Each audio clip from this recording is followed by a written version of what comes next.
कामरा के एक वीडियो से महाराष्ट्र की सियासत में भूचाल आ गया है। अब इसे लेकर शिवसेना नेता संजय निरुपम ने आरोप लगाया है कि कुणाल कामरा के शो की बुकिंग का पैसा उद्धव ठाकरे के आवास मातोश्री से आया था। उन्होंने संजय राउत के साथ कामरा की एक फोटो भी साझा की है। निरुपम ने कामरा को सबक सिखाने की धमकी दी है। कहा है कि अगर कुणाल ने माफी नहीं मांगी तो पार्टी के लोग उसे ढूंढ कर सबक सिखाएंगे। पंजाब में कांग्रेस विधायकों ने सदन से वॉकआउट कर दिया है। दरअसल सुखपाल सिंह खैरा को शून्यकाल में बोलने का समय नहीं दिया गया, जिसके कारण ये हुआ। विपक्ष के नेता प्रताप सिंह बाजवा ने भी स्पीकर से खैरा को समय देने का आग्रह किया, लेकिन स्पीकर ने इनकार कर दिया। कांग्रेस ने स्पीकर पर विपक्ष के विधायकों के साथ दुर्व्यवहार करने का आरोप लगाया है। दिल्ली विधानसभा में विपक्ष की नेता आतिशी ने भाजपा पर चुनाव से पहले किए गए अपने वादों को पूरा करने में विफल रहने का आरोप लगाया, खास तौर पर दिल्ली में महिलाओं के लिए योजना को लेकर। आतिशी ने कहा कि भाजपा ने 8 मार्च को महिलाओं को 2500 रुपए देने का वादा किया था, लेकिन आज तक इस योजना के लिए पंजीकरण भी शुरू नहीं हुआ है।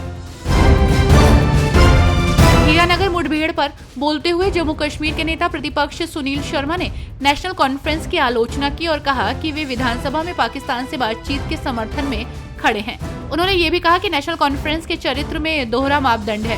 उन्होंने कहा कि नेशनल कॉन्फ्रेंस के लोग पाकिस्तान से खुद को बचाने के लिए भारतीय सुरक्षा की आड़ लेते हैं, जो इन घुसपैठियों को यहाँ भेजता है।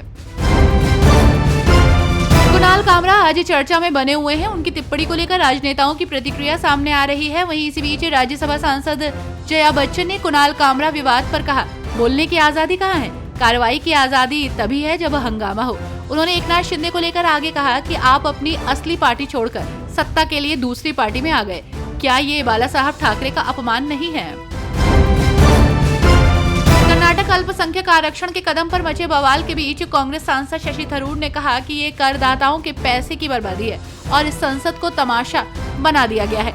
उन्होंने कहा कि ये मुद्दा अप्रासंगिक है क्योंकि ये राज्य का विषय है और इसका केंद्रीय संसद से कोई लेना देना नहीं है। उन्होंने कहा ये बेहद चौंकाने वाला है। अब आप देखते हैं कि सत्तारूढ़ पार्टी यानी कि सरकार, जिसकी जिम्मेदारी सदन को चलाना है, ने इस तरह से संसद को बाधित करने का विकल्प चुना। ये बेहद निराशाजनक है।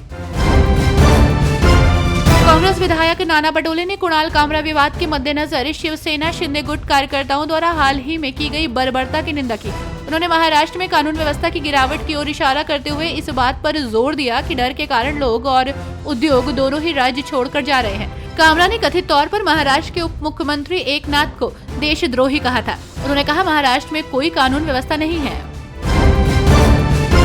कांग्रेस नेता पवन खेड़ा द्वारा बिहार के मुख्यमंत्री नीतीश कुमार पर विवादित राष्ट्रगान वीडियो और उनकी सेहत को लेकर कटाक्ष किए जाने के बाद केंद्रीय मंत्री राजीव रंजन लल्लन सिंह ने कहा कि उन्हें बिहार के सीएम की नहीं बल्कि अपनी चिंता करनी चाहिए।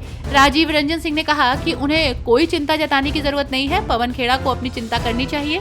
नीतीश कुमार स्वस्थ हैं और बिहार के विकास में योगदान दे रहे हैं। मुख्यमंत्री भजनलाल शर्मा ने जयपुर स्थित मुख्यमंत्री निवास पर जन सुनवाई कार्यक्रम का आयोजन किया। इस दौरान उन्होंने प्राथमिकता के आधार पर आमजन की समस्याओं को सुना और अधिकारियों को मौके पर ही उनका त्वरित निस्तारण कराने के निर्देश दिए। इस जन सुनवाई कार्यक्रम में प्रदेश के दूर दराज के विभिन्न संगठनों के लोग अपनी समस्याएं लेकर पहुंचे थे, जिनसे मुख्यमंत्री ने आत्मीयता के साथ मुलाकात की।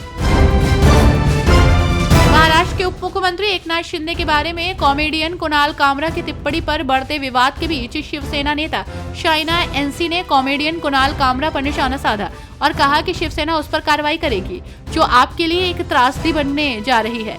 कॉमेडी और अभिव्यक्ति की स्वतंत्रता की आड़ में आप मराठियों की भावनाओं को ठेस नहीं पहुंचा सकते।